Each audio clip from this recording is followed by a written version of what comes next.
Yeah. So right now we talking about hazard pay.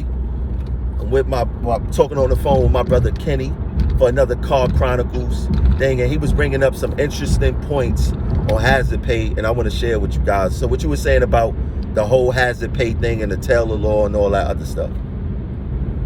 Well, I look at it, Taylor law is unconstitutional because I'm looking at how the baseball teams, they was able to basically protest, and they until they got to the table to talk out their differences with the Major League Baseball. And I think the Taylor law is unconstitutional because the only reason why it applied to us is for profits. And moving around people is not a safety sensitive issue because they got other modes of transportation. They can take taxis, Ubers, whatever it takes. But the city's just covering their profits.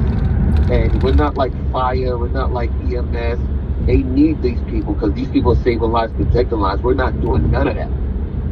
So what happens is just like with the pandemic, we wasn't allowed to protest for our safety, but we have to work in an unsafe environment until they finally get to our issues, which they never get to. It takes them 5-6 years to get to one of our issues. So I think we need to challenge the Taylor law as being unconstitutional to us because everybody else is able to protest for their pay or their safety. Whether it's the supermarket workers that did it a couple of years ago to Amazon. Everybody else gets to protest when their needs aren't met, except for us. And I think it's unconstitutional to us because we have no real safety-sensitive role to the city other than profits. And that's a fact. And even with the Taylor law and the hazard pay and things of that nature, these politicians is trying to give us a one-shot deal with the hazard pay when we should be getting hazard pay because of our employment period here. You know what I'm saying? 100%. 100%. As I was telling you earlier, I feel bad for the Stacy Cleaners at like 103rd Street, 116th, because they clean up feces every single day, like clockwork. If you go to 145, you're gonna see puddles of water. This is from people urinating in the same spot, causing puddles, not little puddles, I'm talking about runoff puddles. And garbage people get hazard pay. They encounter the same thing our cleaners encounter every day, but they get hazard pay. So why you think everything we encounter? Yeah. Well, why you think we didn't get hazard pay yet? Because well, technically they don't care about us, but technically they know that we can't protest. We're not gonna really do it. We're not gonna do it, and they know that if there was a deal with somebody like Sanitation will slow down their whole movement, just like they did a few months ago. There was a sanitation slowdown. So now you can get the public complaining that it stinks. Like the garbage not being picked up, rats is coming out. But the city's used to rats being in the system. So if we say the rats are coming out, they're like, well, that's normal. That's what they're going to say. It's normal. That's normal. Oh, that's nothing. Oh, it stinks like that. Oh, it's normal. You know what it is? It's crazy. And it's because the politicians don't ride our system. When you get caught on a train, on a car, right? Uh-huh. And you have a bump that smells like straight death. Uh-huh. And those doors lock you in. And you don't know what to think anymore because the smell is so horrible. And that's what politicians want you to be on the road. And they know you're not going to complain because nobody really complains. Because it's so normal. But when you get that stench, if you was to have these homeless people, that's what we should actually try to do.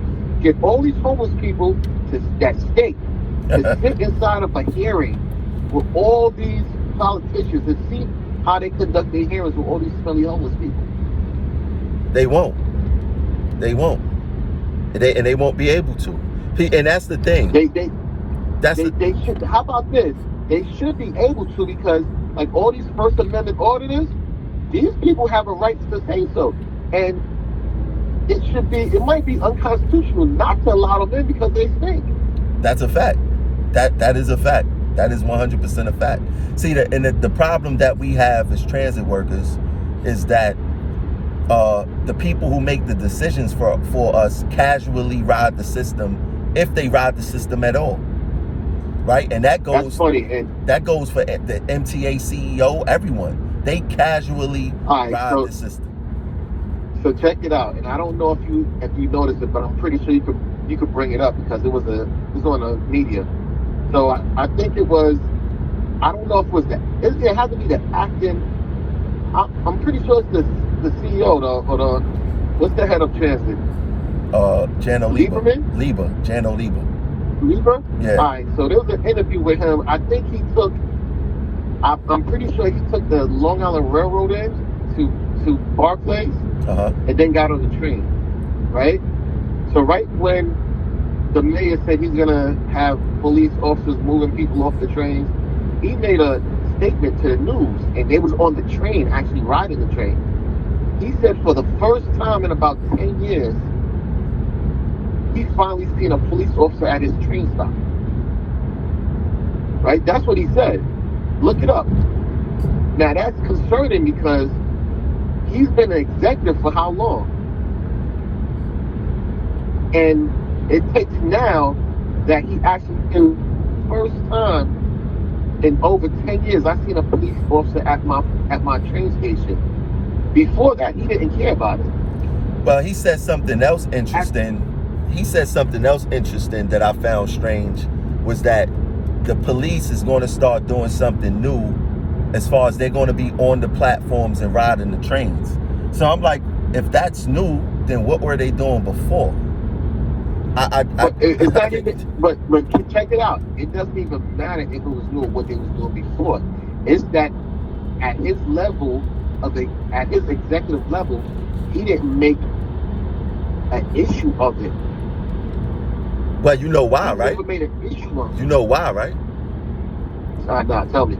He said the subway system is safe. Why would you call for more police if his narrative is always, oh, it's safe, don't worry about it, come ride the train? You know what I'm saying? Like, they was talking out both sides of their mouths. They was burning the candle from both ends. They was like, oh, the system is safe, but we need more police officers. What sense does that make? You're not going to get more police officers saying that the system is safe. You're going to get more police officers saying that the system is not safe. But these people do not think. You know what I'm saying? Because they know for a fact when this is the crazy part to me. You go to an MTA board meeting, right? And the place is crawling with security. Sometimes there's more security officers there than actual civilians in the room, right? So that's crazy. So when they conduct these MTA board meetings, I would say that the people that's in that room are good people. They are good people. They not there to rob you. They not there to steal from you. They not there to ice grill you, to get you into an argument or anything like that. These are good people. Why do you have a room full of police officers for the same people that we use in our system every day? You understand what I'm saying? If you could provide that amount of security for you, why you can't provide that amount of security for us? When the same people that's in this room actually ride the subway, and these people here, like you said, they not homeless, they not EDP, they don't stink. They actually come in with ideas to help the subway system run smoothly, and they come with a heavy-handed police presence at these MTA board meetings. It boggles my mind. You gotta understand how things like this start, because if we do research, right, you're gonna find out in the heyday when you had these meetings, there was never police there until somebody got hired that was doing a bad job and was like, you know what, I'm doing such a bad job that I'm afraid for my life. And they asked for a police officer or whatever security to be there, and then the trend, stayed on. Like I was telling one of my other friends, I'm like, why is it that the mayor of New York has security? Why is it that the commissioner the police commissioner has security officers. He has protective detail. If you go anywhere else in the United States, not even the United States, if you go upstate, let's say to Orange County, that mayor doesn't have a security detail. That police chief don't have a security detail. Mm-hmm. Why do New York City or big cities, their officials have protective details? You wanna know why? Because they prima donnas. They prima donnas. They prima donnas. Like it's crazy. They protecting you against the you protecting yourself against the people you represent, which is odd. It's crazy. But if you go to like someone like Hoboken, the Hoboken mayor walks around by herself, like, you know, or by herself, you know, whichever one is in office now. They don't have a protective detail. You know, the chief of police don't have a protective detail. But New York City, our top officials have 10 people as protective detail. I personally think that no public servant, should have a security detail, nor should they have a personal car from the city. I think that they should be subject to public transportation and the same thing that most New Yorkers are subject to in the city. Well, technically, you know, like police officers, right? When I went to get hired as a police officer,